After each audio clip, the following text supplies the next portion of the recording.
The following live broadcast is rated Podcast 16. Parental guidance is suggested for children under the age of 16 years old. Don't forget to like, share, subscribe, and follow Ear Shoulder Voice on YouTube and Facebook, or visit our website at www.earshouldervoice.com. We've got to work together.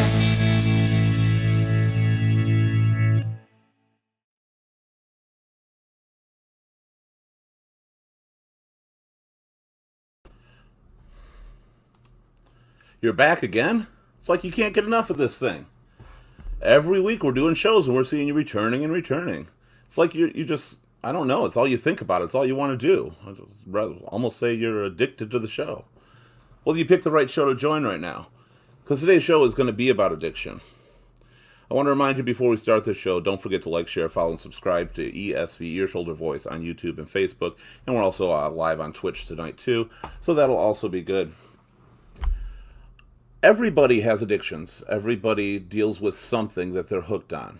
We're not just covering alcohol and hard drug addictions tonight, because that's the only addictions everybody talks about, but we will be definitely covering that subject. Now you might be sitting there, Keith, this is a show about addictions and you're smoking there. Oh look, you're drinking too. You know why that is? Because all addictions aren't fixed. This is not about fixing you. This is not about changing who you are and what you do. It's about making people aware what addicts often go through, what leads them to addiction, what are their triggers, why do they keep doing it when they know it's bad for them, have they tried to stop? Some people aren't addicted. Some people just enjoy things socially. It relaxes them. It calms them down. And then there's some things that they enjoy that they just can't stop no matter how hard they've tried. And that's why we're here. Unfortunately, one of our panelists who was going to be here was an addict themselves, and they were going to be a guest. To reasons I don't want to explain, they cannot be here anymore. So this is a very deep topic, and I hope it does reach the important people out there who are dealing with something similar. We're going to move on right now. We're going to introduce our first panelist, our lead shoulder, Nikki. Nikki, how you doing? Hi, Keith. Good. How are you? I'm doing good. I'm doing good. So you've dealt with a lot of people with addiction in your life, but before we get into them, what would you say is one of your addictions? I'm a smoker. I can't get rid of it. But I also know with addiction you have to want to, and I don't really want to right now. Like it's my mellow jello, calm me kind of. It's just my voice. And if you want to be technical, probably food. I mean, I've always had, probably as long as I can remember, weight issues, body image issues. It always came down to food. But we need it to live. So really it's the sweets. Sweets get me every time. But it's a daily struggle I just deal with. So it's definitely food and cigarettes for you. Yeah. On that. Any other addictions that you don't feel like bad about? Anything like TV or anything like that? No, I'm not a big TV watcher. I mean, I smoke weed, but it's medical. Well, of course that's my story, and I'm sticking to it. You know, and I don't know, like if I really dug deep, I could probably find something. I don't really have an addictive personality per se. Like if I want to quit something, I will say to myself, like, you know, I'm done. I've lived with a lot of addicts. I've had a lot of addiction in my life. It's been surrounding me my whole life. I'd like to say that's partially where my drive comes to not be that way, but I know that it's a lot harder than just that. You know, like that inner drive. I know it's a lot deeper. I think it's hard sometimes. You live with addicts and stuff like that, or you deal with addicts in the severe sense, and it's really hard to try to put yourself at their level. Yeah. And I think that's one of the things I'm hoping to get. I want to remind everybody out there right now, please comment live, engage us as much as you can. We'll answer any questions you have. If you need to talk about any situations, feel free to. All right, we're going to bring in our next panelist right now. Please welcome Sheena. Sheena, what's going on? Hi, Keith. Hi, Sheena. Good to see you. I'm glad I got to make it this time again. Yeah, we like having you on here. I'm getting better. Well, you know what? You're in the nursing field, correct, Sheena? Yeah. I'm a So CNA. aside from dealing with personal addictions, do you deal with a lot of addictions in the nursing field? A lot of people coming in for that. Uh, there's a few people, recently, younger guys that have been admitted to where I work, and I got to know a little bit about them, just a little bit. You don't really want to make it too personal, since the long-term people you get to know, but the short-term people that are there for some other kind of broken leg or something, and usually an addiction is what caused them to break their leg. Uh, yeah, there's been a couple that I've met recently. I've known particular people who were addicted before, and they've done several things directly related to their addictions that put them in the hospital. I didn't know if you had dealt with that. What about yourself? Yeah, Do you have any particular addictions? past, present, probably future. You're uh, addicted to time spans? Jeez. no, well, in the past I've had addictions, and like, I've told Jay, my fiance, I have an addiction to shirts and shoes. Okay, so clothing is an addiction That's people deal with. that's the calmer side of an addiction, obviously. Well, But yeah, I've addiction had some strikes hard stuff too. everybody. There are very hard addictions and they're very light. We're going to cover them both, so don't worry Yeah. about that. All right, we have a special guest joining us. Our special guest panelist is actually a really, really wonderful duo here. Please welcome to the panel Brandon and Taya. Brandon and Taya, how are you doing? Hello. Hey, what's going Hi, on? guys. We're good. How are you guys? So, Brandon, you took a lot of interest being a guest on this particular show. What is it particularly you think relates to you so much? I have grown up around a lot of drug addiction in my life, being like my parents, stepdad, and whatnot, and it's kind of rubbed off on me. I don't want to exactly say I have an addiction, but like I do have a drug problem in a way. No one wants to Uh, say they have an yeah, addiction. and True. I don't have like really an addictive personality, so I've been kind of able to contain it, but I don't like being sober and stuff. It's hard. I was diagnosed with depression a couple years ago and the bipolar disorder over a year ago, and they don't correlate very well and stuff. They don't work out very well and stuff together. So, but I'm trying to do better and not let it ruin my life, really. So, Well, you missed our last show. We dealt with a lot of the bipolarism actually on there. What about you, Taya? Um, Also, I've dealt with addiction throughout my entire life. I think everybody's relationship with addiction is very personal. So the outsider looking in might not see that pretty much everything someone does is an addiction. At that point, I do smoke weed. I'm also very young, so I've smoked weed for a very, very, very long time. I also tend to think I have a drinking problem, but like I said, it's personal for everybody. So when it comes to that, I think the combination, I also still struggle with bipolar disorder, severe anxiety and severe depression as well, bipolar disorder and also bipolar depression. So it's a matter of drug exposure at the right times, right? That could be an addiction for anybody. Do you think, because you brought it up, do you ever blame any of those things on the addiction, the bipolarism or anything? Or do you think that you picked it up on its own and the bipolarism just happens to be there as well? I think that it's all a course of time. So do I think any of the things that I've done in life have helped it? Absolutely not. You know what I'm saying? That things have definitely made things worse, but I do debate, if I ever, never started using anything, or from that point forward, I do tend to think, how different my life would be. What about So I you, can't Brandon? lie and say, I don't. I mean, the drugs haven't exactly helped, but like I think I've just kind of gone through a lot through my entire life and stuff, with whether it be like physical or mental or abuse and stuff throughout my entire life. So that kind of like helped maybe like push the bipolar in me and stuff, and kind of like help that like stem from that. But then, like I said, maybe the drugs probably didn't help it any at all. So if I can just add real quick, Yeah, go ahead. maybe from an outsider looking in for Brandon's perspective as well.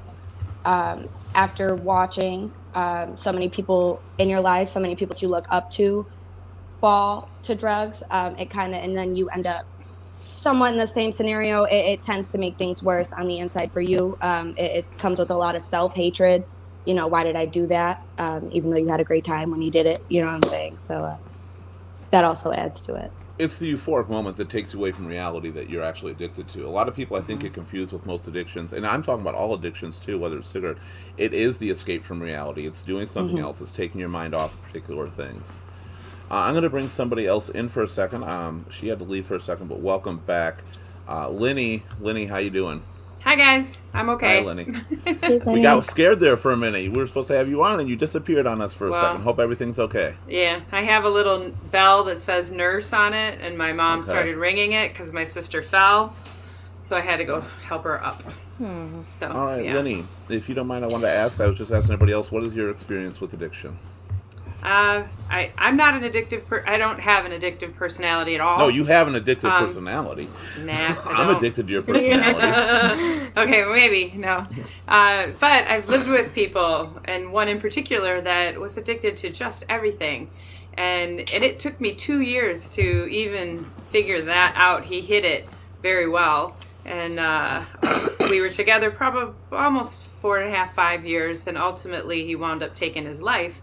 And I can get into sprinkle a little bit more of that in as we go. As for myself, the only things I can think of that I truly don't like to be without and affect my personality if I don't get it or do it is some sort of a workout, like a run, riding a horse, which I don't really call that a workout. But well, let me ask things. you, Lenny, why do you work out? Like, what does that do for you? All the stress. Things that people do that get rid of their stress, like a drink, okay? You do to kind of numb yourself from the problems that you have in your life or the stresses that you have in your life, taking care of what I take care of on a daily basis. If I get a workout in every morning, I feel like I can deal with anything that my day brings. If I don't, it's like a amount of stress that just builds up inside me, and then at the end of the night I have a drink. Again, no matter what you do, usually it's to escape some sort of reality or make life easier on that. Right. We're going to get into some of the harder addictions in a little bit. We're not going to immediately start with that. I just want to go through some of the day-to-day things that people are addicted to, and especially people who don't think they have addictions. Lenny, you actually pointed one out, and actually working out is kind of an addiction. Addictions can be good and bad. Addictions can be something that helps you with your life a lot and doesn't harm you at the same time. Like I said, this bad addiction, I'm not going to stop it. I tried Monday. I made it Monday, but Monday was not the day. And anybody that's been addicted to anything, when you quit something, you know that day if this is the right day or not. Because I was thinking about it all day. And I've quit before, and I've been like, yeah, I can do this. Monday, I was like, I cannot do this shit. What about people in their coffee? Morning coffee, anybody? Anybody got to have that Caffeine coffee in the morning? overall. I like Jay. it, but I don't have to have it. I could do without it. No. What I about do you, do Sheena? without it.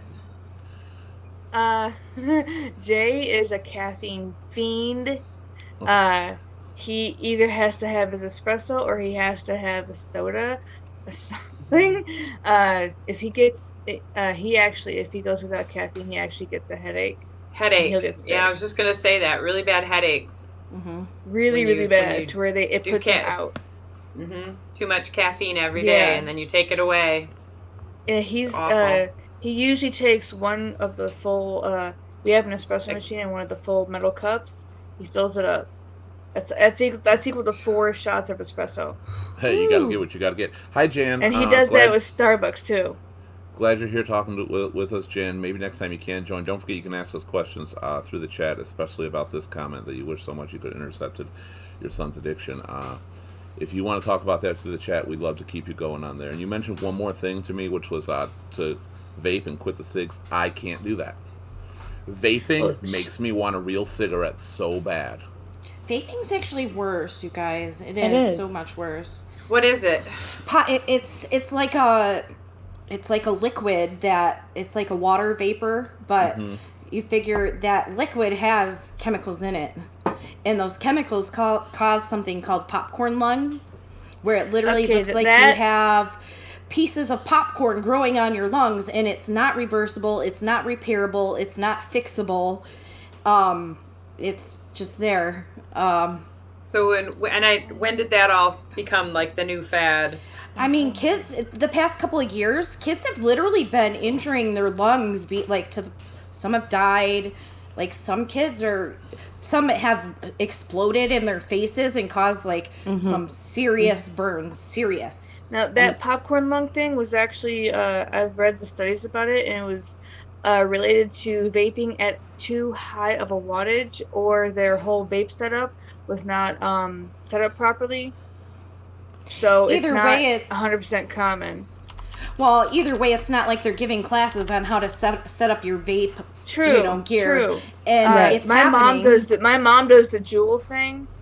She can't do the other ones that everyone else does. She does this very, very, very small little thing. It's okay. Do you think you're really curing an addiction with those? Absolutely not. Absolutely No, it's not. like You're taking moving one from one and addiction to another. Exactly. It's like, you can come down. It's okay. Sorry, And as far as physical goes, I've smoked cigarettes. You know what I'm saying? I've smoked cigarettes before, and I tell you, this Juul does worse things that you can actually tell. You know what I'm saying? For your body, you end up with shortness of breath after 1-2 days. I remember one time I switched brands of the vapes. I was smoking one brand, and then I switched over to another one, and in that day, my throat hurt just so bad. You know what I'm saying? I was like, "What's going on in here?" And then I realized it's There have been my people my that mom have hasn't had that problem. There have been people who have successfully quit through the route of vaping. I've known a few of them. right. But it's so rare that I actually see that happen. Well, and I just don't feel like it's actually quitting. Is it No. really quitting? No, I it's mean, not. it's just. I Can I think add- it's better for the people around you more than it is for you. I think that's the whole thing with vaping. That makes sense. Exactly. But in one end, Yeah. that makes everything worse because you can do it at Now all you can do it times. You know what I'm anywhere saying? again. You can sneak Yeah, it in just a like you used to be restaurant. able You to don't have to go smoke. outside. Yeah. I mean, I don't know if people remember this. You used to be able to smoke in theaters. Brandon, I know you don't. Brandon, Taya, I'm sure you guys don't. No. But you used to be able to smoke in movie theaters as well as restaurants and everything else. You would literally go to a movie theater, you'd watch the light of the projection. It was filled with smoke. You could do it everywhere, and we finally got rid of that. Airplanes, everything. Airplanes, Hospitals, anywhere. hell, Yeah, doctors would Right. smoke. There was Oh my God, commercials with hospitals, I doctors remember smoking. that. dads were Yeah. smoking cigars in the waiting room while the babies were being born. What I don't Yeah. understand is why anybody even nowadays starts smoking. If you know that it's really, really bad for you, why would anybody know? Why? I could see a long time Because you know ago too because many you didn't people know. that do. And everybody Absolutely. truly is a product of their environment. Yeah, my parents. No matter smoked. how much you try not to be, no matter how much you try to change things, you are a product of your environment. When you're Right. around it, you're always going to question, what is the deal? Why is it so good for them? Why are they liking it so much? I know it's bad, and if they know it's bad and what they're doing it, then I want to find out why they're doing it. So you Yeah. want to try it. I need if to we're point being out real- something. My mom is telling on me. I have an addiction to food, and that's why I laughed. And this is for what was in my head is actually a good point to make. Sometimes the people that introduce us to something that we get addicted to, we blame them, but it all goes back to, well, you didn't have to keep doing it. It really does. It's an aversion type of thing, to where even if someone did introduce you to it, you didn't have to. Who's laughing at me? No, I think No, Lydia no. was laughing at us Okay. smoking. Because they're all lighting up. Yeah. I'm just ready to start You know, when you're coughing. hooked on it and you talk about it, you want one. Yeah, Ashley, exactly. Yes, I'm I want sorry. to interrupt for 1 second. Ashley, something that is very true about the vapes. It's very easy for kids to get vapes now, and Yes, that's something that wasn't absolutely. before. Way easier than cigarettes ever were. Yep. My 13-year-old, I had to recently confiscate a vape from him, and I didn't give a crap where it came from. I just knew it wasn't going to be in his possession. Right. You So know, they're and his actually brother taking did it. the same They're thing. taking As it young out as of.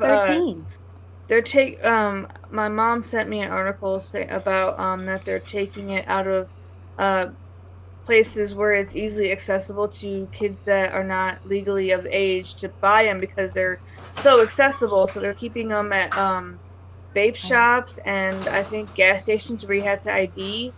Well, certain these places kids are- like that. These I kids think are that's But a I part mean, of the they'll reason why still the, find a way to get it. Oh, yeah. I think that's part of the reason why they raised the tobacco age to being 21, so it may be a little bit harder Brian, for Keith. kids to find them. But on that same note of if someone knows not to do it and they still do it, we could do that with 1,000,001 things in the world. You know what I'm saying? Yeah. We could know. Yeah. With, I have with a question caffeine. for Lenny. We have another guest that's going to come in a moment. I have a question for you, Lenny. Why do you drink? Why do I drink? Why do you drink wine? It's based on the comment you said. Social. Well, I don't drink wine unless I'm with people. Okay, but you Like, I don't yourself just at growing night up have a thing of wine. saw how alcohol has been to Yeah. people and harmed them. What made you take a drink of alcohol? Because I can drink one glass and be done with it. What if it had nicotine? What if it had the same addictive properties? You still try. What I'm getting on that is you still tried something based on the fact other people did it, even though you knew it was a bad thing for people. Unfortunately and fortunately, alcohol can cause the same addiction, but it's not as strong as like nicotine one after another until you get really heavy into alcoholism. I'm gonna bring in somebody. We got a special guest here, Chris. Chris, how you doing? Hey guys, how are you? Hi, Chris. Hi, Chris. Hey, Chris, what's going on? So, Chris, you have other forms of addictions that I'm understanding right now, correct? Yes. So you care to talk about just for a second? What are your addictions?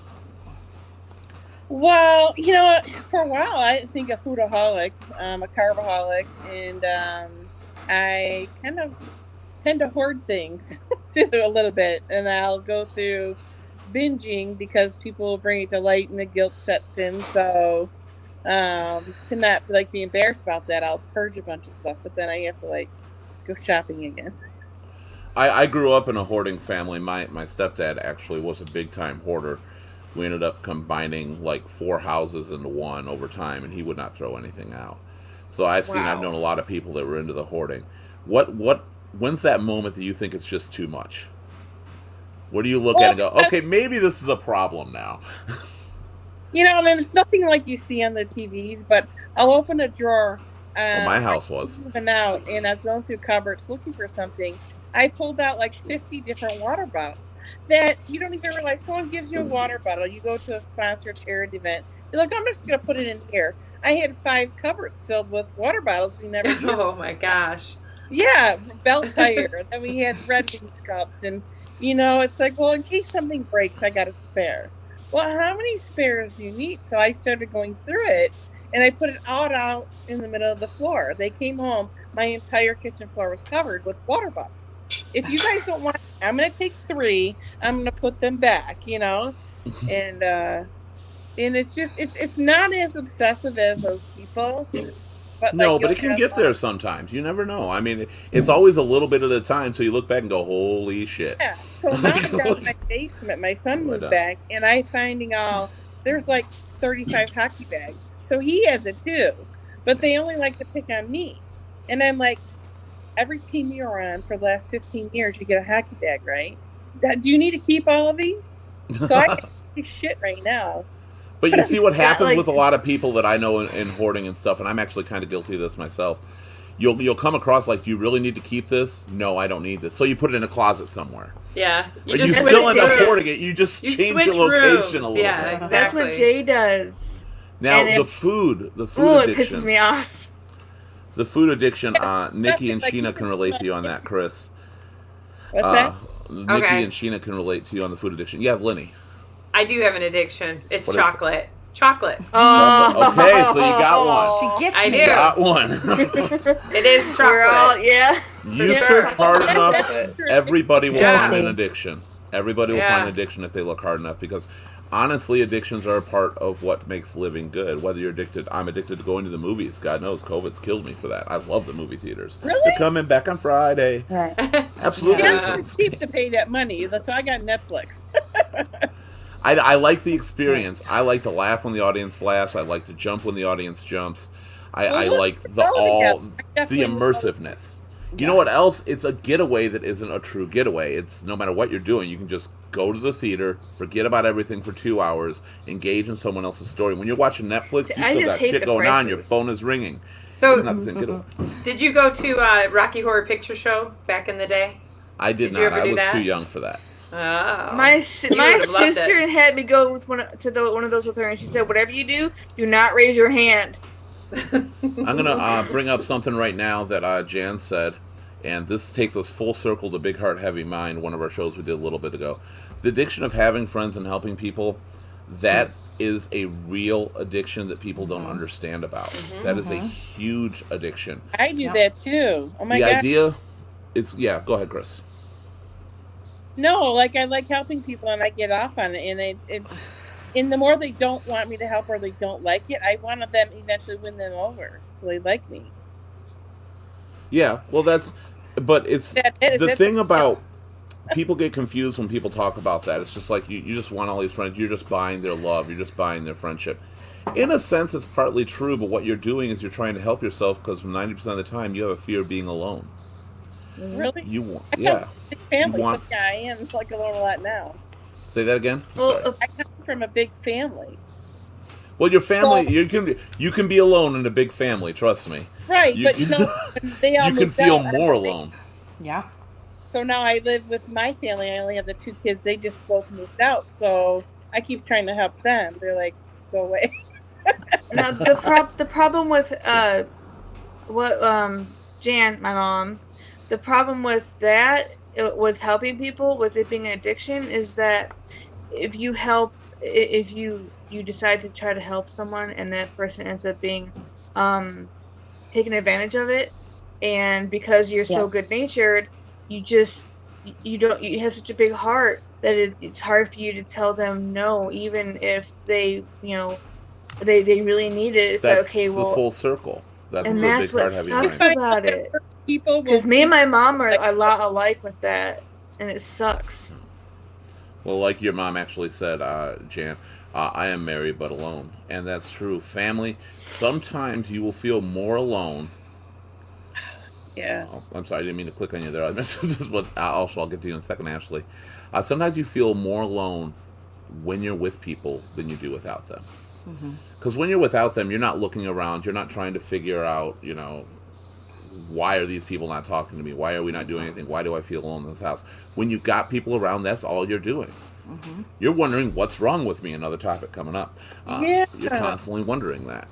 So Keith, on that subject, the person I was with that was an addict to just about everything, that was exactly how I felt when I was with him, and that made me all the more want to try to help him. And what I realized is that you cannot help someone that does not want to be helped. They have to internally want that help in order for them to get better. And I ultimately figured out that I couldn't help him. He needed way more than just me trying to get him to quit drinking, trying to get him to quit, doing drugs, trying to get those things to happen, and ultimately he killed himself. The hardest thing is, believe it or not, I'm going to actually pose this towards Brandon and Taya. People want to be helped, I think, a lot more than they'll ever admit to. The thing that they're feared, that I've discovered a lot of times, is what is their future going to be without that escape? Because they're escaping for a reason. What do you got to say about that, Taya and Brandon? You want to go first? Well, personally, it's vice versa. So I would say the future for me, without the addictions that I consider myself to have, is such a more beautiful thought than what I currently the situation I am right now. But back to your addictions, regardless of what they are, coming from your deepest roots of insecurities, so much easier said than done. That can even be related back to needing that, feeling that need to help people and go out of your way. To help people who maybe essentially might not even want it. It comes from somewhere. You know what I'm saying? It comes from, honestly, maybe even wanting that return of help back. So I think it's a form of projecting. What about you, Brandon? It's like during like my struggles and stuff, like I wanted to get like help and stuff, but like it's sometimes I feel like it's just easier just to like not bug people for it and just to go on doing what I'm doing and stuff, my struggle and stuff, and it's like feel like I'm bugging people and stuff, like going out of my way to like get the help and stuff. I don't want to bother them necessarily. What would somebody have to do at that point? I mean, you say you don't want to bother people. I know a lot of people actually wouldn't be bothered by these things. They would actually want to help you. what could they say to you? Because wouldn't you probably reject any offer to help you? And why would you do that? And like to my like personal view, like I have like people want to help me, and I'm like no, like so it's like fine and whatever and stuff, and then I put myself in like a worse state, and it's not like it's easy and stuff. Like sometimes I think it's just easier just to keep going through what I'm going through and stuff, and just to keep pushing on through that, and then reaching out to someone and stuff. And it's a bad habit, I guess, in a sense. I don't know if that makes sense, but it's With things that are self-hatred and things like heavy depression, it tends to seem like no matter what anybody says, you know what I'm saying, even if it was that I want to help you and I care about you and this and this, it tends to seem, and this could be also from training, from being young, mental training, no matter what anybody says to you, it's not true. Somebody can say a million words and then go right ahead and do another thing, which is something Right. that I also have experienced, and I'm sure Brandon has as well. So I that want to ask trust, another it's question not there. about that. I want to ask another question about that in a second. Ashley, can you comment? What do you mean by the enabling? What are you referring to specifically on that? So, what can they do? Are you dead set when somebody helps? Do you go in a negative attitude when somebody's trying to help you? Do you think they look down on you? What is it?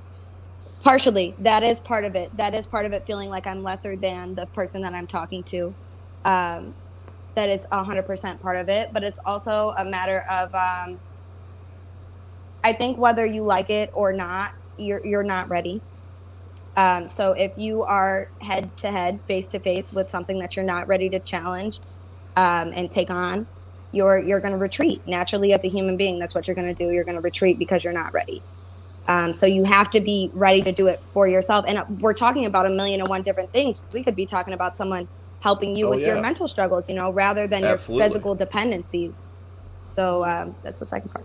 Now, what about the whole? I don't know, Lenny. I'm sure you've tried this. Nikki, I'm sure you have too, specifically because of how you've tried to help other people in your past. Have you ever tried showing them the world they could have? Yes. Yes. What is the general response you get from that for both of you? In my specific instance, it depended. My daughter struggles with a horrible addiction. Heroin is her drug of choice, but among many others. In her times when she wants to get clean, she wants to have family rally around her. She wants support. We want to support her in that. And I try to show her, like, your family loves you. I try to show her love. I try to show her what we can do as a family, the things that she's missing. And for a very brief moment, she sees it. And sometimes she'll continue as history has repeated itself over. She runs away. I don't know if it's because when it becomes too real, or I don't know, I don't live in her head, but time after time she runs from it instead of embracing it. So What about you, Lenny? Well, the situation that I was in, it didn't matter how much I told him, he's brilliant, you've got this wonderful career, you've got a beautiful daughter. It didn't matter all the things that I would fill into his head. He would still do it until he finally hit like a wall and then wound up in a hospital and then came back, tried to get clean. You would try to just put together this, I will help you through all of this, and ultimately as soon as I had to go somewhere and be gone, then all of a sudden he's cheating and doing things. And I talked to him about this afterward. Why did you do that? And it was to punish me, basically, for taking away something that was a crutch for him for his life, something that he had in his little, back pocket. That was his control. He was able to numb himself by using the things that he did and doing the awful things that he did when he was drunk or high or whatever else that he would take for whatever reasons. Understandable. But that's getting back to it. You just try and try to keep plugging and telling that person to get help. But if they don't truly know how to get the help. It doesn't matter what you say, especially somebody that's taking different drugs all the time and drinking a boatload of whiskey and everything else. And it doesn't matter what you say or do. They're a totally different person when they're not that way than when they are that way. And I love the person both ways. I wanted him to get better, but the person that he was without all the drugs and alcohol was the best person I've ever been around. He was absolutely wonderful. And it's just sad. Chris, I'm going to bring it over to you, Chris, right now. I want to ask about you because you've got a different addiction, and I'm going to get over to Brandon after this. Your addiction, has anybody else tried to show you this world you could have, the hoarding thing? Has anybody ever tried to step in and help you with that? No, it's just been judgment. Like, my son will just throw stuff away, and I'll go to throw something in the garbage, and I'm like, oh, my containers. Like, I had a couple different things I was doing lemonade with, and again, the same thing. I'll go in the cupboard, and I have, Boston Market puts things in these really nice plastic containers. I had like 50 of those, and he would throw them away, and I'd be like, well, what if a lid breaks? Don't do that to me. And he's Oh my God! You open my cabinet right now, and there's nothing but plastic lids gonna fall on top of you. But then he got a job at Amazon and needed lunch containers, and he stole half of them. And I'm just like, oh, I see. Now my containers have value when you need them. I buy the packs of I buy the packs of 50 Ziploc containers and all those the throwaway containers are reusable and then throwaway ones. Yeah, and I still save a damn sour cream container because I might use it. I do have that problem right there. I'm going to get over to Brandon and Ashley after I read this comment. Or, sorry, Brandon and Taya after I read Ashley's comment. Sorry. Ashley, this is what you said. It's hard with addiction being helping people, double-edged sword. Sometimes you want to help somebody so bad that you can end up just enabling their behaviors, trying to help protect in their hard situations. And I'm going to direct that right over to you guys, Brandon and Taya, because I want to know, has that been the case with you? Have people tried to help you in any way and it's made you want that more? Or have people showed you this great life? How does that make you feel inside if that's happened? Yes, people have tried to help me. And I guess maybe sometimes a lot of people don't. I kind of hold things in. I really don't. A lot of people know I do types of drugs and stuff, but they don't know how bad, I guess, and stuff, and how much I almost rely on it sometimes. I just bad that feeling of not being sober and stuff, because being depressed and stuff, I don't want to feel like that and stuff ever. So let me take something or do something to make me not feel like that anymore. And I don't exactly tell I've had little drug binges and stuff over time and stuff that I've never told anyone about and stuff. And because it's who wants to really go and say hey, I had this problem and stuff, or I was just doing this or just to not feel like shit and stuff, and it's fucking me up and stuff. It's it's really hard to reach out to people and stuff sometimes,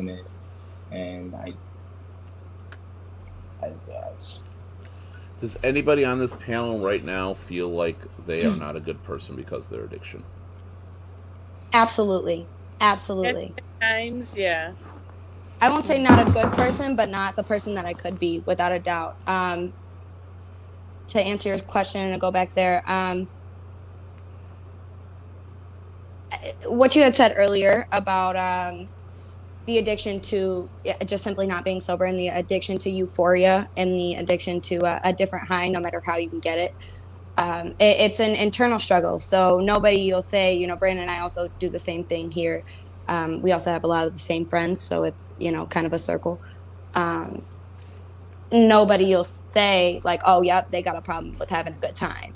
You know what I'm saying? So it's more about when you're alone and at the end of the night, you know what I'm saying, what is going through your head? Why did you do that? It's different than the other reasons that everybody else around you is doing it. And going back, I said it a little bit earlier, nobody can tell really you have an addiction. You know what I'm saying? It's something that you did. So when it's all these different things, you don't have one specific dependency. It's hard for people to dictate that's that. I've said publicly in my group of friends, I need to stop drinking. I have a drinking problem. I'm waking up in the morning and drinking when you guys leave. You know what I'm saying? I'm going to functions that I should not be drinking at. You know what I'm saying? And where there's a will, there's a way. All right, I got Ashley. I believe has a question specifically for you, Brandon and Taya. Hi, Ashley. She's asking, do you feel it's easier to reach out for help to strangers or friends and family? To nobody. To nobody. My therapist. So, well, would your therapist count as a stranger? Or would he count? Count as a friend? Would she count as the closest friend that nobody will ever know you Touche. that same way? You Well know. played. Well played. Thank you. Thanks, Keith. Thanks. That's the What question, about you, isn't it? Brandon? Brandon, have you ever reached out? Yes, actually multiple times.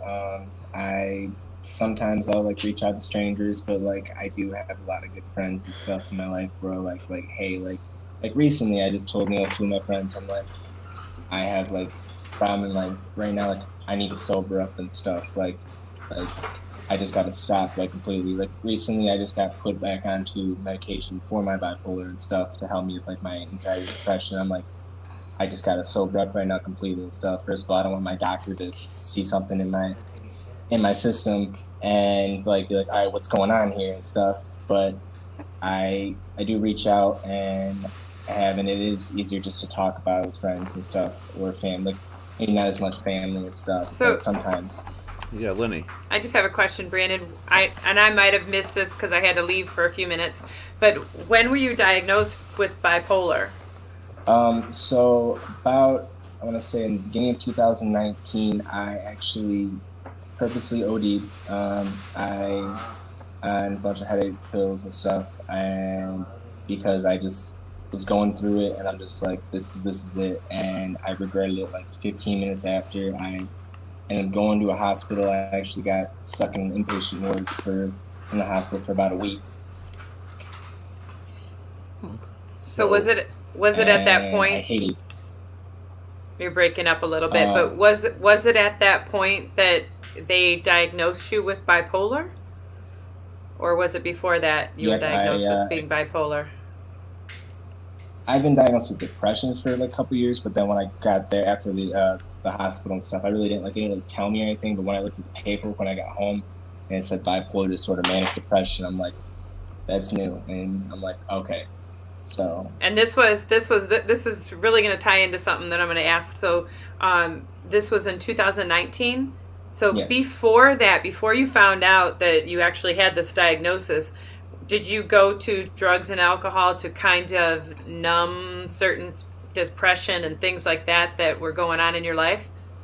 Absolutely. Because that's exactly what happened to the person that I was with, and he was never diagnosed with anything. He just kept on drinking or smoking pot or any sort of anxiety drug, anything he could get his hands on, and he would do that, and then he ultimately lost a whole lot of parts of his life.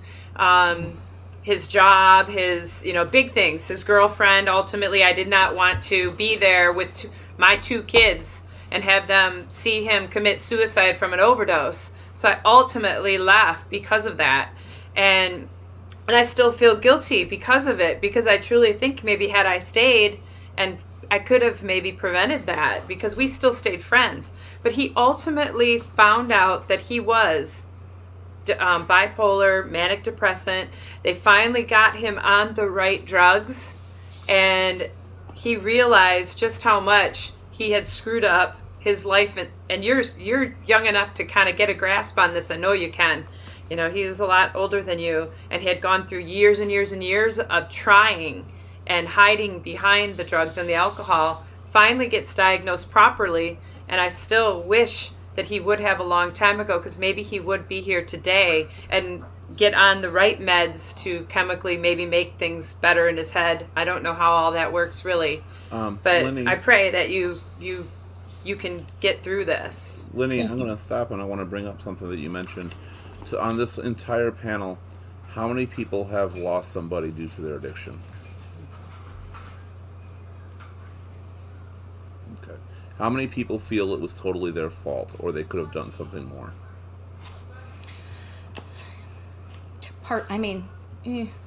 So. I'm going to agree, but the fact is, even though I feel that way too, Lenny, most addicts for anything are not honest with you. They're not going to be. It's fair. What they're telling you is a very small fraction of the truth. As little as this cigarette. I'm usually telling people 90% of the time. I pretty much smoke when I'm drinking, I smoke at the bar, playing games, or programming. Those are my big 4 triggers. The truth is, I smoke in the car, I pick up a cigarette watching TV, and I don't realize all the other times I'm doing it. And that goes for every addiction out there. A lot of times addicts OD intentionally, as I think Brandon even just said at one point, as a way to end it. That decision comes inside their head. You can do your best to help anybody, and you can keep trying, but you cannot change somebody's mind ever. Mm-hmm. You can try to show them and make them change their own mind. Yes, go ahead, Taya. I also think in one way or another, a lot of addictions can be, at least public addictions that, most people know about, can be in one way a cry for help for what's going on inside of their brain. A lot of people can't understand what's going on, can't put themselves in someone else's shoes until it's right in front of their face. So that's something that I've seen a lot. I've seen a lot of people catch themselves up in a lifestyle that they never wanted to be in, just trying to represent themselves the right way. Is this something you've done?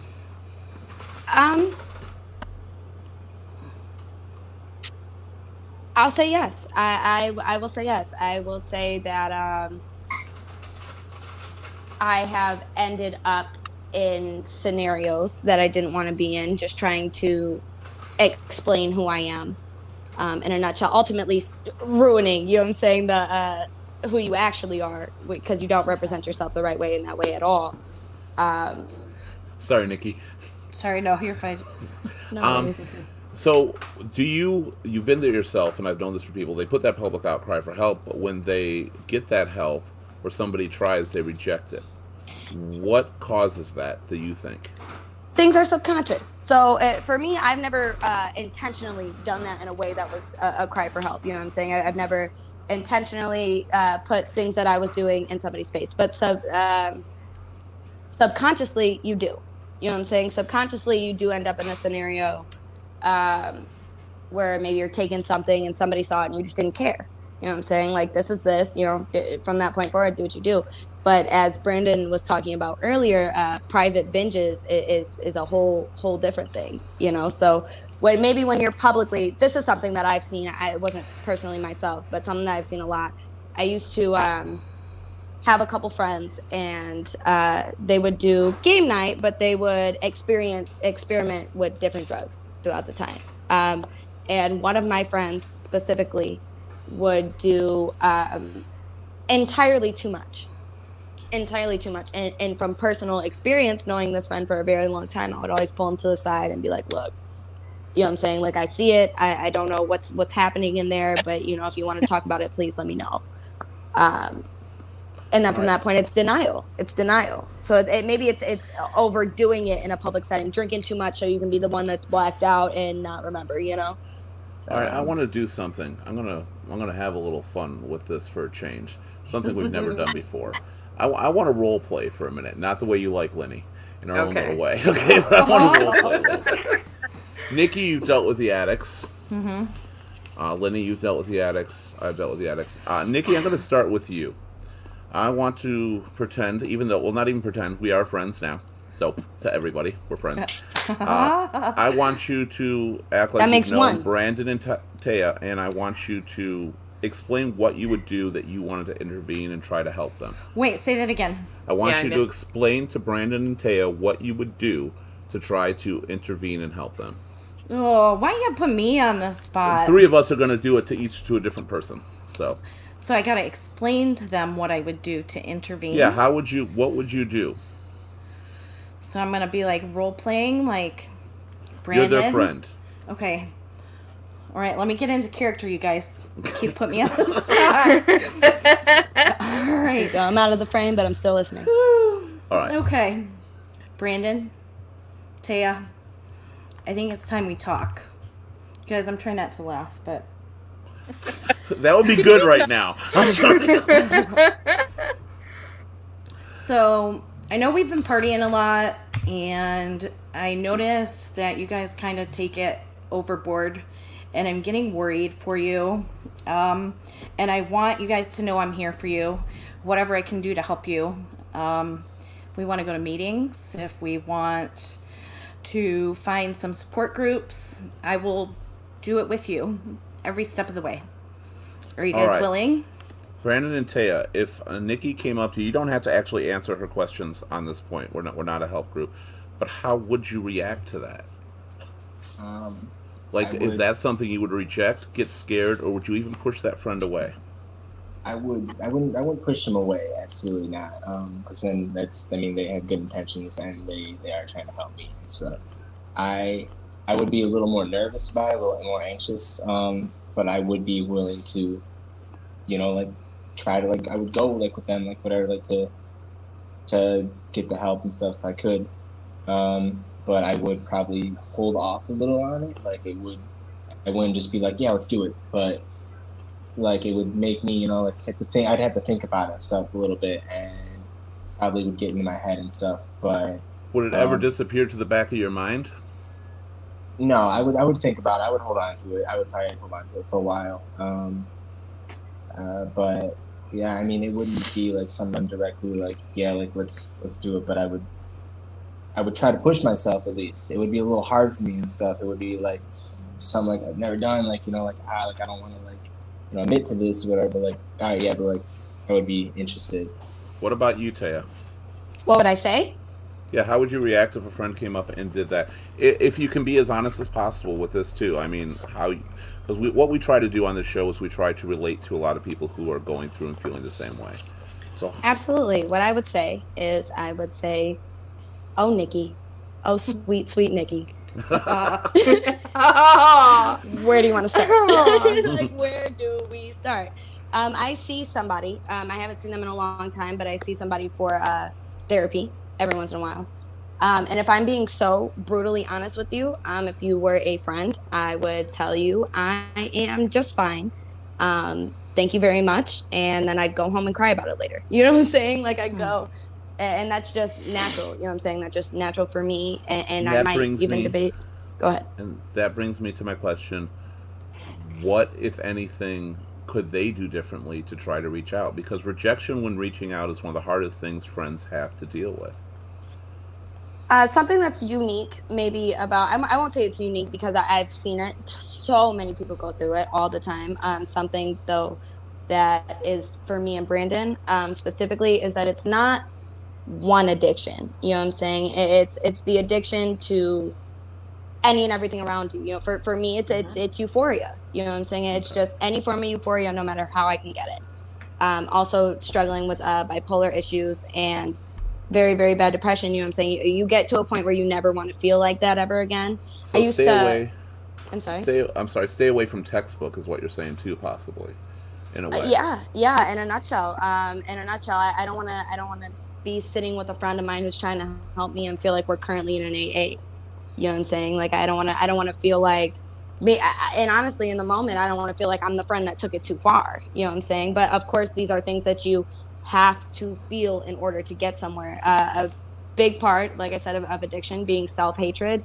You have to get to the root. Where did that come from? And why do you currently continue to feel that way in aspects that are trying to help you? As nice as Nikki was, would that ever make somebody feel attacked?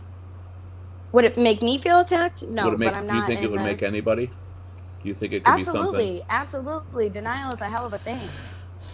The best tools are to listen and don't judge, Jan. That's true. Always try to listen. I want to comment on what Jan said. Yeah, go ahead, Sheena. And I had experience with this when my addiction, which I've been 5 years clean, 5 years because of Jay. He saved my life. It was I want to say about a year after he had moved down here. We were getting ready to move, and I still had what was called is called a stash box, and it didn't have anything in it that I had been using because I got rid of all of it, but I still had all the things that I used to prep to use. And he found it, and I was trying to kind of get it. I was trying to kind of get it out of the way so he wouldn't see it because I felt so guilty about confronting that, because I was still going through addiction, and it made me feel so low. And he's like, I've seen a stash box before, and that made me feel a little bit better, because he wasn't judging me. He was just he was just curious as to what I used and how I used it, and the tools.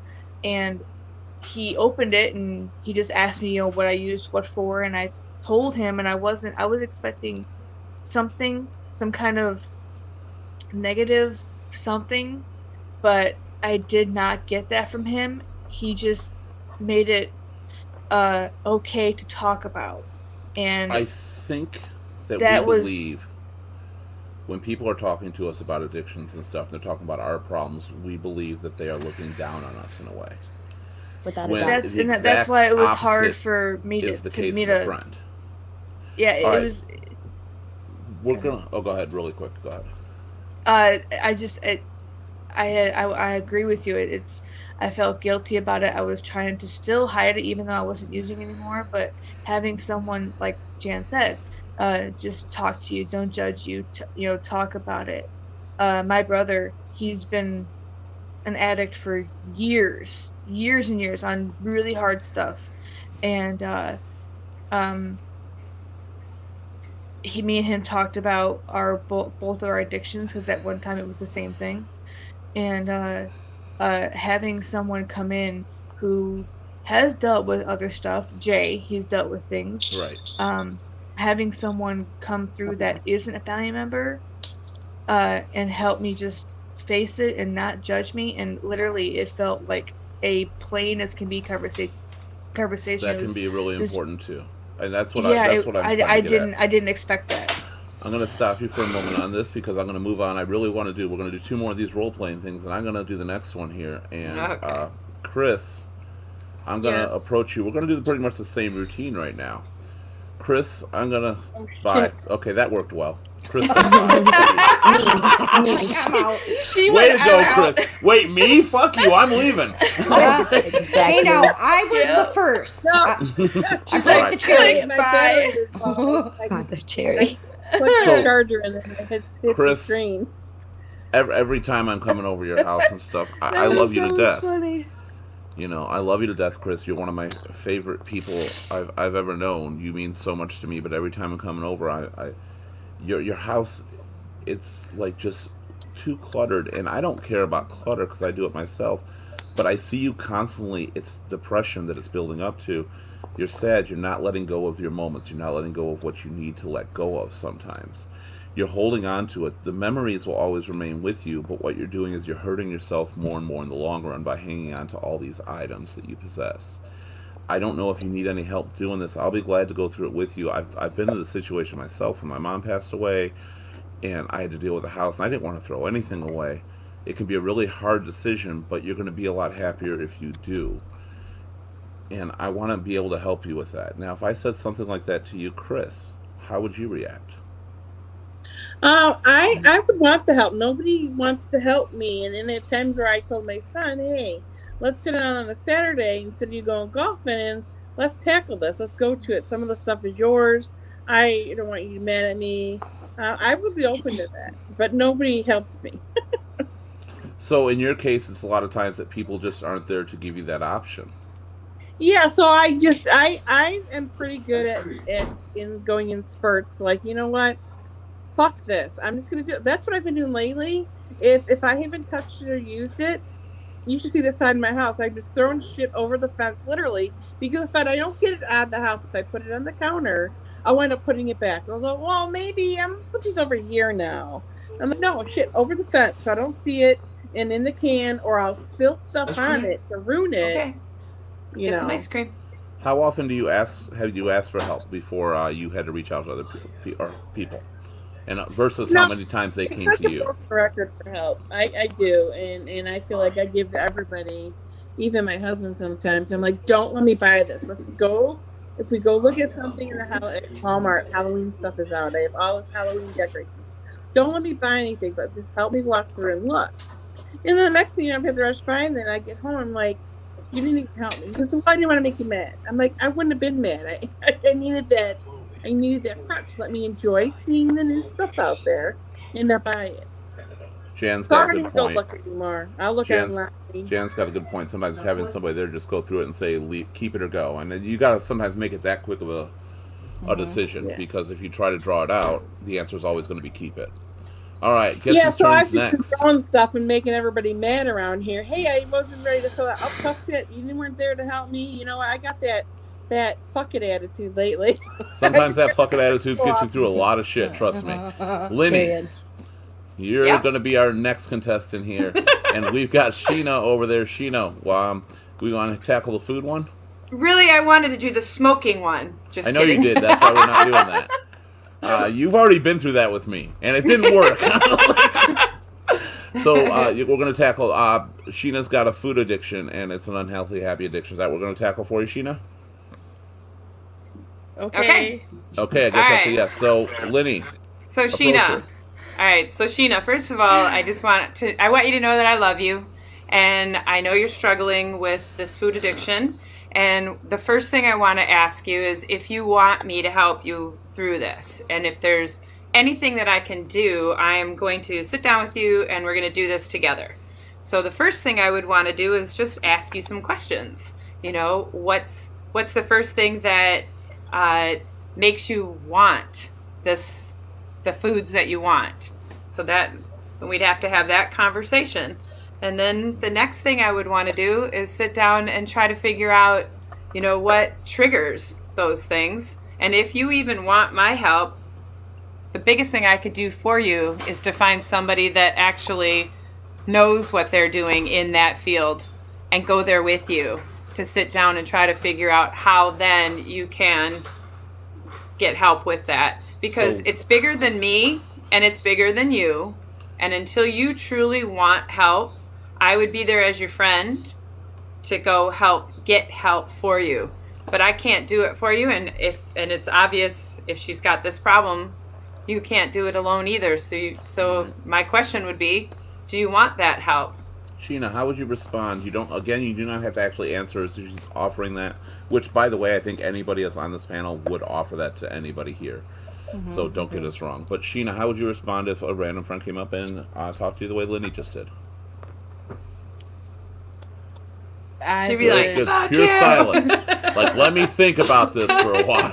Yeah, honestly, you let me think about it because I have to factor in their lifestyle. I have to factor in their ability to hang in there, their ability to the control factor of how their life is, because it's like right now what you're saying is that you don't trust that the person, me at this point, would even follow through, right? Oh no, it's because I kind of have that thing going on right now. Jay, he is actually doing really well. My mom's helping me. My mom and Jay are both helping me with my need to snack and on unhealthy things, and I'm turning it around. I have actually lost like 10 pounds. So, Kudos. Well, congratulations on that one. Mm-hmm. It's also because I'm walking a lot at work and I drink a lot of water. That's the next. Try keto. I've been doing keto. You guys, that's the next thing. It's being a habitual dieter. It's just starting. It's once you get it started, it's starting over and over and over and over and over again. It's just you're never quitting. You're never going through it. You're always on this little roller coaster of, you know, I have a setback, let's get back to it. And if you have somebody to help you with that, to walk with you, to help you manage your food and stuff like that, it is easier. When you are at it alone, it's so easy to just go, screw that, I want my chocolate. That goes for everything. I agree one of with the that. hardest parts, one of the absolute hardest parts is whoever is helping you, if they have problems with eating and snacking like Jay does, he has to kind of keep his way of eating separate from mine, and he has to kind of keep an eye on mine and call me out. And my mom and him have both talked about it, and it's going and having really goals. And having goals well. for Yeah, yourself. my mom Little set goals. my mom set a goal. My mom set a Okay. goal for me about a week I wanna- ago, saying I I wanna- want you to lose 50 pounds in 6 months. So That's a pretty heavy goal, actually. That's like saying you have to sit It's down and doable, eat this but whole it's pie at like- once. number. I think it's like Little it's either bits at a 20 time. Right. It's either You should go 25 for a or month. 50. Go for 5 in a month. You Yeah. do 5 in a month. Reach then work small the next one. goals. Reach small goals. I and think- have I that think- But on one achievement. end- I think it's If like you- it's like I think she 1 put second, 50 pounds in a year. I think I can't remember, Okay, but 1 second. Taya, yeah. Hi. But on one end, though, those kind of help everybody differently. So if you are trying to reach this goal of 6 months, that doesn't give in the you refrigerator. an option, but to dedicate yourself for these whole 6 months. But setting small goals, it's very easy to get the goal and keep it pushing. You know what I'm saying? You get the goal and you're like, cool, I did it. Yeah. And keep it pushing. But also going from, and let me know if I'm overstepping boundaries, but No, also you're going fine. from one addiction from years ago to another one, it kind of develops a weird dynamic between, is this as bad as I think it is? Especially seeing everybody else around you still partake in things that for you are a personal addiction. It's hard for anybody else around you to actually understand what that is going on in your head, Shiana. Okay. well, one talking thing about that- I'm gonna. We're definitely running pretty quick here. So I want to. I know, it's already been an about hour. the goals. I know time flies when you're doing this show. We always think we're not going to have enough time or too much time, and then we're way short on time. But I already said this show is going to be a longer show because of the topics we're dealing with right now. One thing about goals, when anybody sets them, I think what people have to realize is any goal you set based on a time frame. For half of that time frame, you're going to have more challenge than success, no matter what. So if you set a goal for 6 months, for 3 months, you're going to be outweighed by the challenge versus the success you've had. Say 50 pounds. Okay, that's 25 in 3 months. So it's always going to be more weight to lose than it is to gain. So if you think you can go 3 months of looking up an upward slope, then you can do it. But most people can't. That's why you start with the small goals. When you start with one simple week, you look back and you've got a week of success, and it was 1 week and a couple that's days how I to do get it. on the goal. Yeah, that's And then how I always do it. start small. Once you But- get rolling and you find those little successes, you want more. You know, Yeah. then it's like any other addiction. You're now addicted to losing it. You know, you're feeling good about yourself because you've stuck to something and it's working. It's when we have that little fallback that we're like, oh, and I don't even want to start again. You just start right back up again, even if it's 2 days later. You just try, and you'll You eventually constantly get keep on the doing bandwagon it. again. Right. You do everything you can to keep going, but sometimes you just can't. I'm I've heard a lot of the recommendations here to be textbook, and I think we are all groomed to be textbook with our help and our ways of doing things. We want to try to do everything right, but we're not professionals in any way. Nobody on this panel is. What about entering into their situation? Not necessarily using the same drugs, but accepting them and working them with everything they're going through at the start of it. Does that help? Does it enable more? Absolutely. Or does it build a trust? I think it builds this level of trust. If I can. Earlier when we were talking about, if we would have denied the request for help. You know what I'm saying? If somebody would have came to us and denied it. And also asking about just specific scenarios. So if as somebody, so I am a helper. I am that same exact thing. So I tend to, earlier when you asked if maybe they showed this lifestyle that they live that they could do without it, that's me. You know what I'm saying? That's me with every single person I deal with, whether it You be, want you know, that their golden issues with- horizon. Absolutely. So somebody else showing that to me, it doesn't really happen. You know what I'm saying? Things like mental issues that people deal with. If I might be, overstepping, but it for me, I tend to be that There's a person. lot of noise going on. I think it's Chris. What's going Yeah, on over sorry, there, I gotta Chris? What's going on, Sorry. Chris? Grab some headphones. What are we doing? I'm just kidding, but No, you're fine.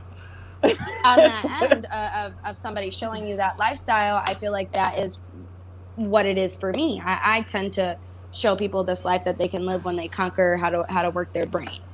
Now, Go ahead.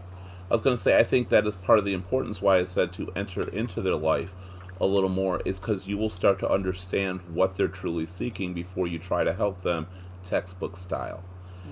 And I think that's where problem Sorry, Kat. My cat is apparently wanting to be in the show, and she's watching the monitor. So What's your addictions? Catnip. Yeah, right. Yeah, you can't wean them off of that shit. Right. They'll find something else. But I think you have to enter into other people's lives. I think you have to really show them that first, you're not judging them whatsoever. But you can't tell them that. You have to show them to where they're comfortable. They're willing to talk about it around you. They're willing to share it with you. And then figure out what aspect they're looking for. And I believe, personally, with any addiction, sometimes the best way to help is not talking to them, but just starting to do things. Listen and do stuff Starting with them, to right? change things. Starting to move around. I used to tell some of my friends that were addicted, I've lost, obviously, several people to addiction as well. And I would bring them over, and sometimes they would hide what they were doing. I mean, they're good at that too. And sometimes they wouldn't. But we go out, and I would make sure there was like hardly a way to do it during those small periods. I knew they were doing it in other periods, but I always tried to, without ever telling them, show them another world. Exactly Yeah. that. So that So- same way we were talking about those game nights. I'm sorry, go ahead. No, keep going. The same way we were talking about those game nights where everybody would experiment and, you know what I'm saying, like do their thing. I stopped. I stopped going. I was like, it's not happening. We did, me and my best friend at the time, we did a festival, a function, where we did, dabble. And ever since then, the weeks after that, we would continue to chase that high, that same euphoric high. And I just stopped going. And once I stopped going, it stopped happening. So that can happen so much. But then that same friend that would overdo it every single time found a new group of friends to overdo it with. You know what I'm saying? So it's a strange dynamic. I'm sorry to bring Okay. this up really quick, but I'm very excited right now. We got our first spam message. It's our very first spam message we've ever had. Let's go. we've made it. We've made it. We've made it. We got spammed. I'm so happy. Okay. Cheers, everybody. Our first spam. Hey, So- It took a month. sorry, go ahead, Lenny. So I have a question, Brandon. Okay. Yes. So you basically are going through a whole lot of what the guy that I was seeing went through. So if you had to tell me how to help him, what would you tell me? Like, what could I have done to help someone that is going through what manic bipolar situation and didn't know it? So he then had an alcohol and drug problem, trying to mask the problem, the underlying problem that he had. That's a great question. I'm still kind of like, I'm like new to the bipolar thing still. Like I'm still trying to like learn like a lot about it, and like, I don't like realize like if I'm having like an episode or something like that, like I wouldn't really like catch on. But if you, I guess it really depends on the person too. Because you could reach out to them as much as possible, like check on them as much as possible and stuff, and they, maybe like at some point like reaching out enough like will like get them to like finally like, yeah, okay, like fuck, I need help, like, or I need to stop doing what I'm doing, so like I need to like, I'm killing myself, like I can't do this anymore. But it can be very difficult. I mean, people can be very stingy and stuff about it. I try not to be and stuff, but like I have been like, like people have tried to offer help and so I'm like, yeah, and then like I'll just like blow it off and then I'll keep doing what I'm doing. And it's very difficult to put up with. And sorry, at the time I'm trying to figure out the words now it's, I mean, kind of just like checking up as much as possible, honestly. I mean, even though like I guess then like that might not help and stuff sometimes, because I mean, like, again, like people will be like, oh, like thank you, like you're helping me out and stuff, and then like secretly like Okay. they're still doing what they're doing and stuff, you know, like because they don't like they want the help, but they're like, no, I actually I don't need this help. I'm gonna stop that. We've got somebody else here that I really wanted to talk to that we've wanted to get in here for a while. Okay. I don't know if they're fully connected yet. We're gonna find out. It's gonna be Liz and Anthony, but I don't think they are. I think they disconnected for a second. They're gonna be right back on. Okay. Oh, here they come. Hopefully. So Liz and Anthony, we've been trying. Liz is currently struggling, I believe, and so is Anthony. So they're gonna be good. As soon as they come back in, we'll get back to them. I Just wanna real see quick, something. Lenny. Oh, sorry. Go No, ahead, please. Taya. Please, please, No, please. Go ahead. Rock, paper, scissors. Just real quick, Lenny, you sound like the person that you were dealing with was going through a lot of other things outside of their bipolar disorder. So something that I've had to... Right. He didn't know that he was manic and bipolar until Absolutely. probably it was probably 4 or 5 years after we broke up but stayed friends. So when we were going through it, he would use drugs, alcohol, antidepressants. I mean, his doctors had him on so many different things, and it was all these pills. He took all these pills and then drugs and alcohol on top of it. It was Right. just a wave of emotions, and then Right. trying to deal with it was hard. So a couple things that I've had to analyze were, first and foremost, these issues that you're having, being heavy anxiety, heavy depression, and I'm also bipolar. I've been diagnosed since 2015. So something that I've had to realize now, years later, is these are things that could be symptoms of something deeper. Sure, we all know that we have this, and this issue, but these could be symptoms of things that people haven't even acknowledged yet. And then the second part is that there's multiple different kinds of manipulation, but you can be unintentionally manipulative and have no idea. You know what I'm saying? Like you can subconsciously catch on to the way people treat you when you do a certain thing. Hi, guys. It's this way and not ever understand that. So that was another thing when it comes to feeling like that was something that you did, and feeling like what more could you have done. They could have not even realized that they were manipulating you in that way. So I just figured I'd throw it out there.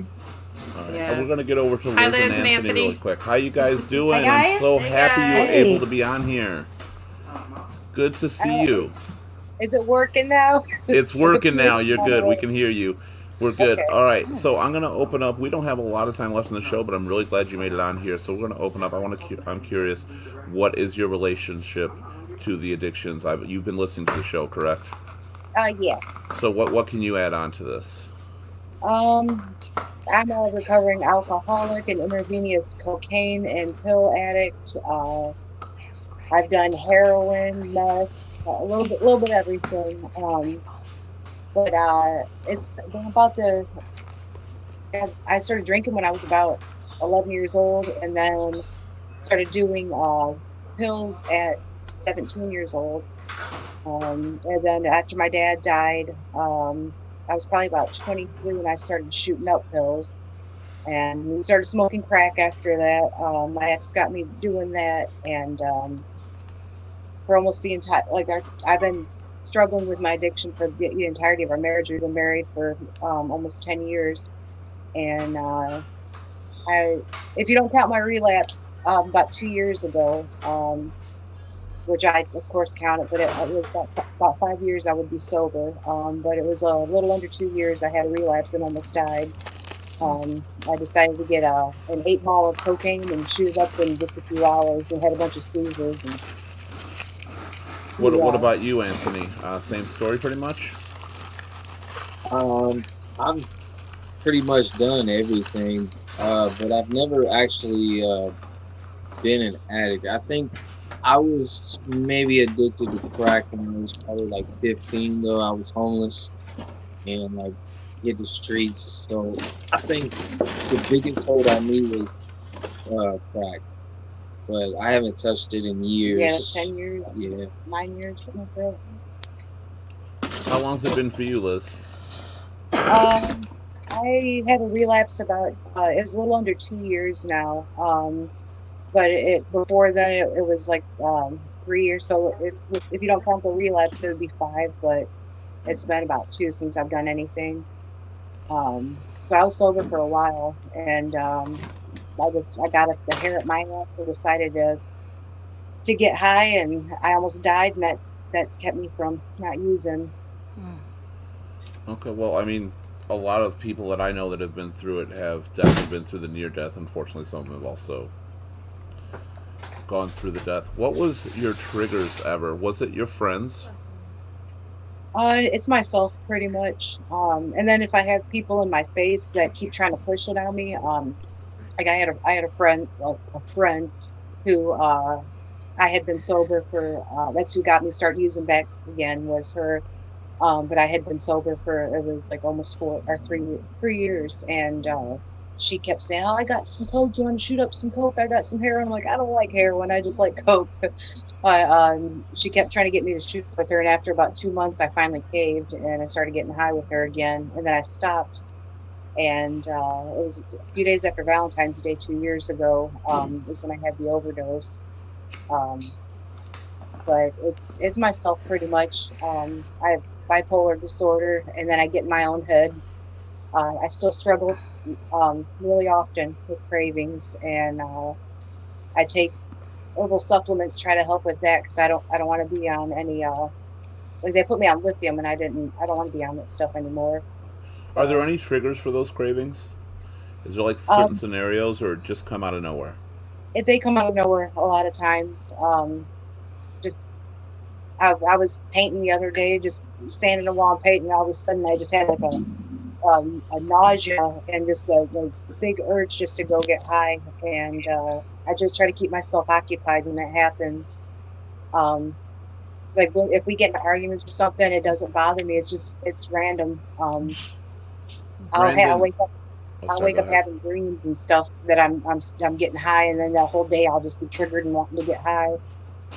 Dreams, oddly enough, can have that effect on everything in your life. Like you'll dream Yeah. about something, you'll think about it all day long, and it makes it hard. Brandon and Taya, Yes. you're in a similar situation or have been in similar situations. Do your friends have the impact, or do you think that it a lot of times it's just you? A lot of people like Liz over here don't say things like it's all me. So I really admire that about you, Liz. I really do. What about you, Brandon and Taya? I personally think like friends don't really like trigger that like haven't triggered that really for me and stuff. It is more of a me thing. I feel like when I'm just down, like which is like often, it I just like I don't want to feel like this right now. I don't want to be this anxious and stuff. You know, like I want to be able to like, sleep at night and like I just don't want to feel like shit. I don't want to feel down. So like, I need something to get me up, and so I need something to keep me like high. And I don't want to Yours feel is this like yours is ongoing. Is that correct? oh like Your my Currently to or this day. yes.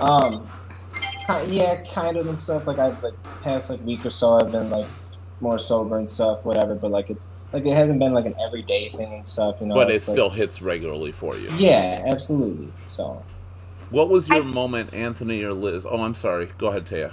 No, by all means. I just genuinely think it's personal. It's not necessarily about my friends triggering something as much as um, I want to.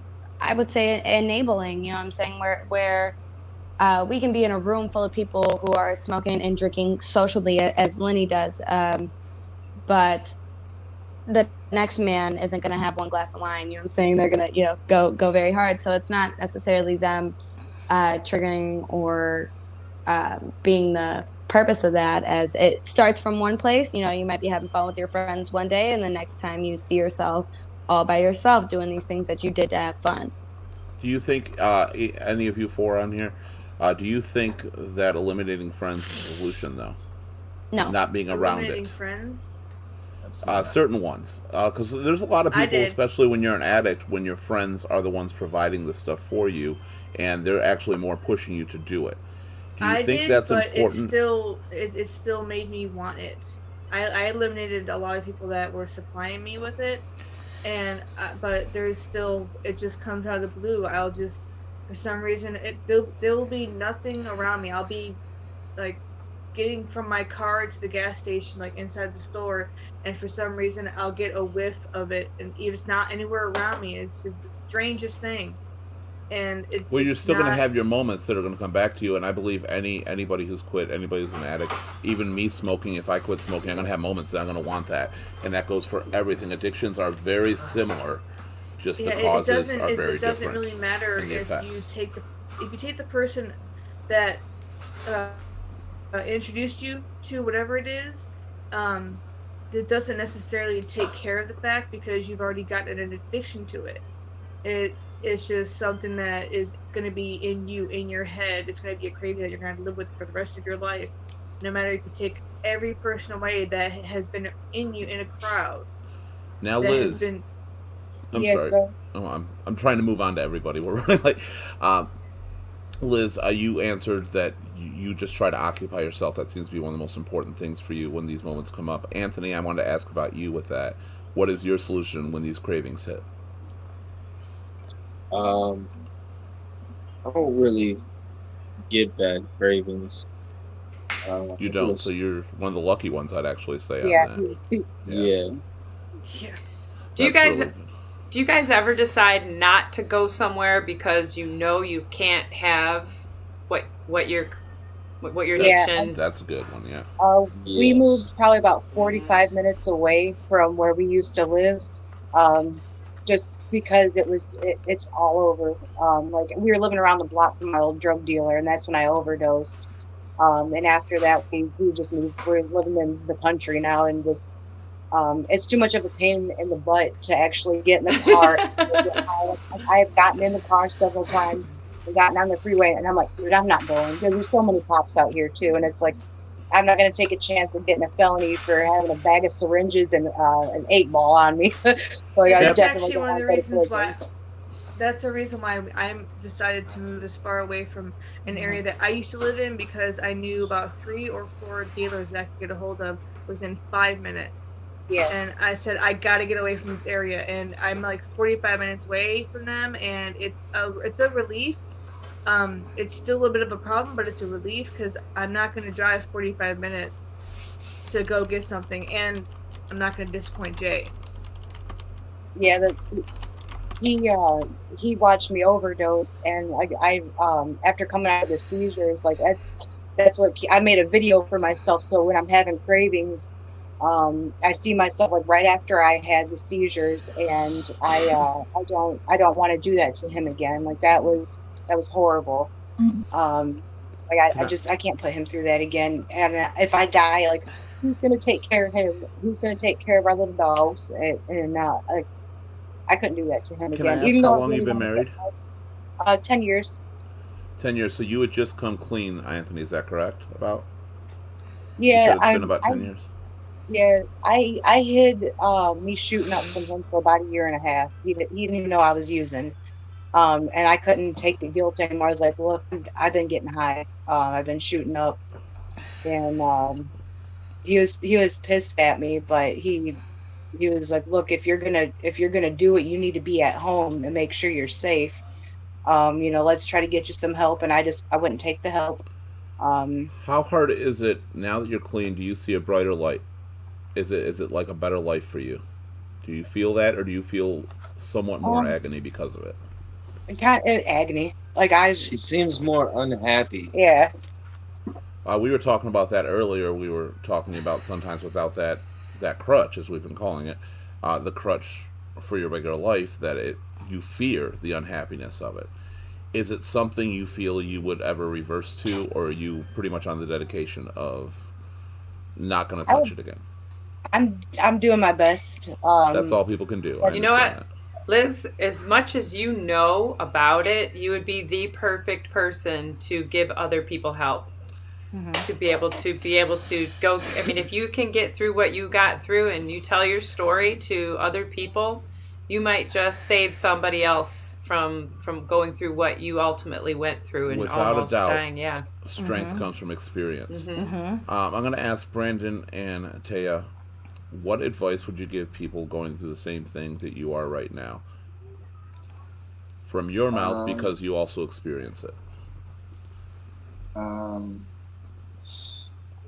try your hardest, like to like just to not let it like get to that craving, like get to you, or like that feeling, like get to you. Like I know, like it sucks, like being like, depressed and stuff, whatever. But like going to like drugs, like hard drugs and stuff, really like it's just not worth it and stuff. It'll it's gonna affect you in the long run and stuff. Like I mean, I'm still young, but like when I OD'd and stuff last year, the nurses were like, "Yeah, you almost destroyed your liver," and like thank God, like it's fine. Like thank God I'm okay. Like I didn't destroy it and stuff, but like that like scares me. Like am I gonna have like really long term effects like after this and stuff like that? Like scares me like to death. Like How would but you suggest yeah. they try to deal with it?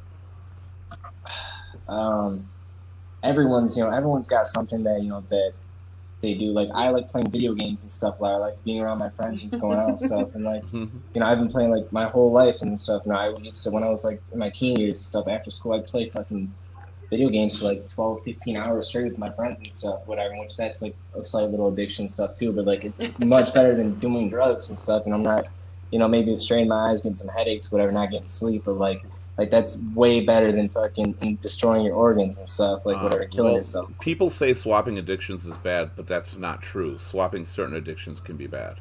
I agree. But Lenny has a very good addiction of keeping up with herself. And on one end, you do that as well when you catch yourself coming out of a scenario. I know, Nikki, I want to say we talked about talking with your daughter, and we got to talking about how for a slight sliver of a moment, things seem plausible and things seem like they actually could happen. Um, what I would say to somebody who is in the position I am is take that and run. Don't let every other the thing about battling mental issues while you're also battling addictions that you've now brought among yourself is they go back and forth with each other. do you think it's more common that those are found together, that people with addictions often have mental issues? I'm Without just a looking at the doubt. four on here that, so they're definitely related to each other. So definitely your advice is going to help a lot of people. Now, we only got about 5 minutes left. I want to pose the same question to Liz and Anthony. Uh, if I'm going to start with Anthony because you've been 10 years and you actually don't have those cravings anymore, which is awesome. What would you to say to people that have been through all the stuff you have, and I know there's been a lot, that are currently trying to find their way out of it? Uh, First step I would say is eliminate your contact for it.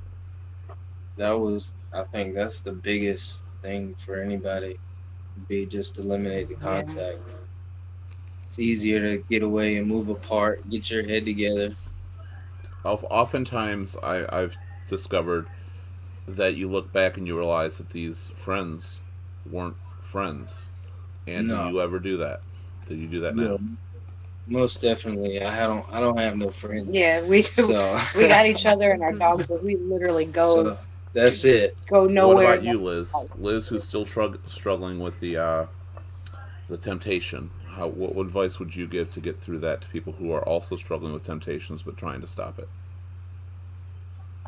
Like you said, just get rid of the people in your life that are trying to push it on you and are not, or you just trying to use with you. Move away if you can. Definitely that helps. And when I And say elimination of friends, I don't mean elimination of the friends that are there for you. I mean the no, elimination of the the friends that are friend, the enablers. yeah, the enablers, the people pushing it on you. Like I was really good friends with my drug dealer, and I mean that's not a good thing to That's a have. Like, bad thing to yeah, have. You yeah, don't want to like do that. That yeah, I makes had it a Right lot harder. of there, I'm Did any right of those there. friends make you feel bad because you didn't talk to them anymore? Like, did that guilt ever set heavily into you? it like there's one that it still bothers me, or with several of them, it kind of bothers me. Like, um, but I know I can't be a part of their lives because it's gonna steer me down a path that I can't go again. Because if I do use again, I'm gonna end up dying, and I know that because I go hard when I go.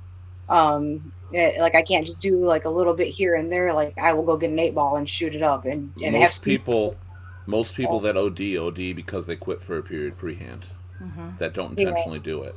It's because they think they can do what they could do one time before and they can't anymore.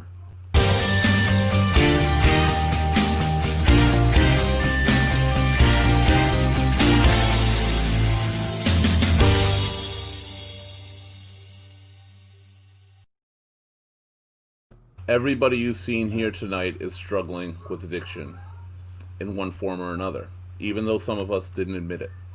We didn't know it at the start. But what you've heard tonight is these people, they often need help. They need people out there. They don't need you to come in and say go to rehab, because I've been one who actually often speaks against rehab. It's not what it once was. Your best defense often is the people around you, so you always want to try to listen to them and let them in. Do not try to fix people textbook all the time. Be their friend.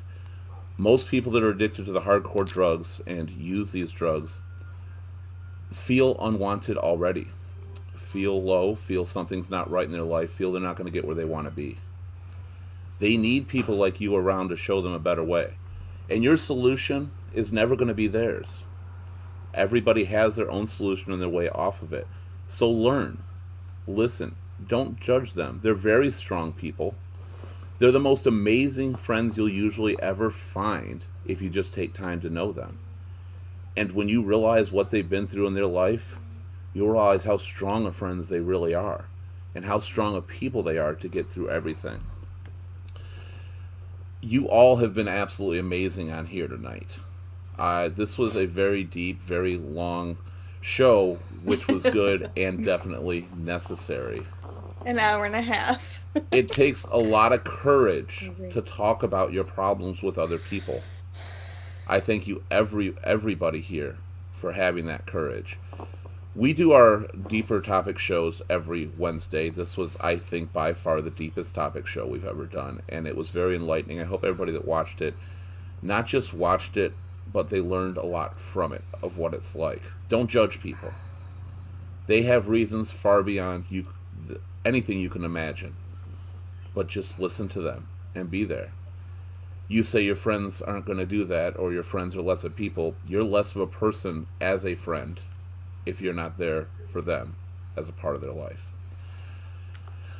Today's topic has been my crutch, a fight with addiction, in case you didn't know that already, which I'm pretty sure you did.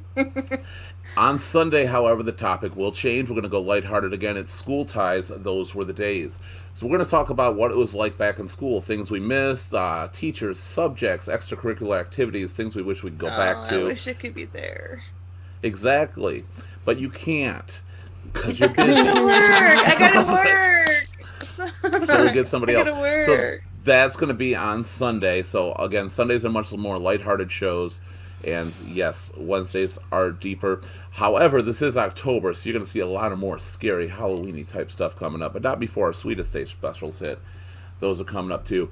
Everybody on here has been absolutely fantastic. Brandon and Taya, thank you so much for everything. Thank you for having us. Shared Thank tonight. you. We're actually very thrilled to have you. You were amazing. Thank you. Liz Thank you for and having us. Absolutely. Liz and Anthony, we were praying, everybody here, that you would be able to make it on this show today. I'm so glad you showed up. No, we're glad. I know nerds get the best of people sometimes, and they didn't for you, and I don't think you realize how much you helped. Definitely. I don't think you realize how many people you helped just by doing this, so I cannot tell you how much it is appreciated. Well, thank you. Don't forget to like, share, follow, and subscribe to Ear Shoulder Voice on YouTube and Facebook, and now on Twitch, where we get our first spam message, which is just awesome. And at the same time, or visit our website at www.earshouldervoice.com. My name is Keith Litfin. This has been a fantastic show. I'm Nikki. Yeah. I'm And I'm Taya and Brandon. Bye, I'm Lenny. Bye, They Liz don't- and Anthony. They haven't gotten it yet. They haven't gotten it yet. They're guests. I usually don't leave the That's guests okay. on for this. Yeah. I'll tell our guests, stick around for a moment, by the way. Are we in We're the gonna after say- chat now? Yeah, we're gonna fake it's a delay. No, stick around. Stick around for our guests. Just stick around.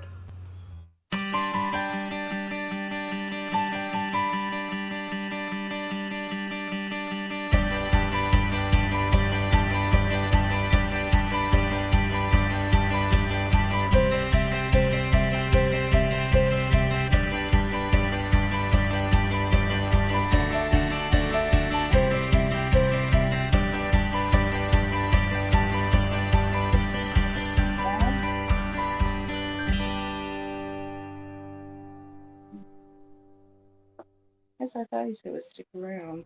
I did. He did. I did. That's He what I did. did. And we're back. Okay, nobody helped me with my chocolate addiction. That's the only thing you have. We one wouldn't have had a show if we did We that. love you, Lenny. We love you, Lenny. I think We love Liz you and we're Anthony here. are muted. Liz They and are. Anthony They don't have. They muted themselves. They gotta Gotta unmute unmute themselves. Oh. Click the unmute. There you go. There you go. Just so you know, for our guests, because we are a relatively new show, when we're done, we stay on the air for like 5 minutes and just chat about the show, like, you know, just let people watch us naturally so we can just chat to each other. It's not really topic based. And I gotta say, I'm glad, or I'm not glad I didn't have tissues handy, because damn, that was some deep topic. Man, oh I was man. not ready for that. Yeah, You weren't? deep. Keith, I You weren't wasn't ready for familiar that? with You your were ready. show until You- this one today. I wasn't familiar. And also, just real quick, I'm in school for radio. You'll see my podcast shortly. If you ever want to continue to do these, you know, I can give you my personal contact, and then we can go from there. Oh, I actually, everybody is always invited back on. I want to continue to do them. You are amazing. I mean, it was Brandon, and Brandon came in, and Brandon's like, well, Taya might have some things to say, too, about that topic. But Taya, you own that. You own that whole panel. Thank you. You know, Thank Keith, you, that Keith. we've all said that this is eventually going to end up being to where it's going to be one of those radio podcasts where it's not just going to be this; it's gonna get bigger.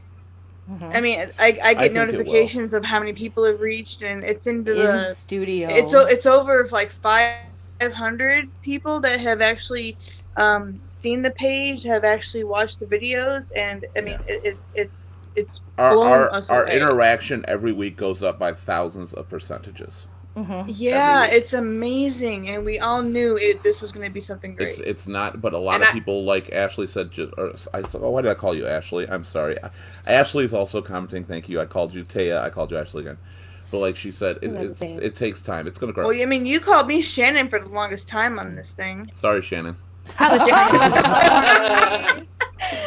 to Liz, was it as bad as you thought? Oh, it's terrifying. You handled yourself well. I never would have noticed that you were nervous because you did so well. No, you did a good job, Liz. Well, thank you. Anthony's just chilling like in the background. He's like, I got Right. this. When I'm ready, I'm I ready. honestly Hey, I- almost didn't want to come on wanna because say I was nervous. I want to say something. I want to say something really sorry. quick Yeah. because I didn't get to say it when you guys were talking about it earlier, talking about goals. And one thing I have learned about goals, it's something I set goals for myself as a business owner. One thing you cannot do is you cannot set a goal and then you have to know it's okay to not reach those goals. You can't beat yourself up for not reaching them. You just have to reset it, just extend it, just change your goal. Just I guess I'm kind of directing this at you, Sheena, because it was kind of directed at you earlier, is when you set goals, work towards them, but if you don't make it, it's Yeah, okay. change it. Just change the date. I could, Well, if I could show you my that- calendar. My weight thing, my mom had set a goal for a year, and then she said, but let's break it down more and go for 6 months, X amount of weight in 6 months. So what I do personally is I go week by week because Well, what I you may do is have you an take off that 6 months day, and you divide it by the number of weeks in that 6 months, and that should be your weekly goal. You could And then even work do on that by the weekly goal. day. Break it down by the day, because really addiction is a daily fight. It's not like something, okay, Yeah. well, you know, it's not something you can really broaden your spectrum. It's something you got to work towards on a daily basis, especially when it comes to weight loss. Well, I have a couple medical conditions that are fighting against me.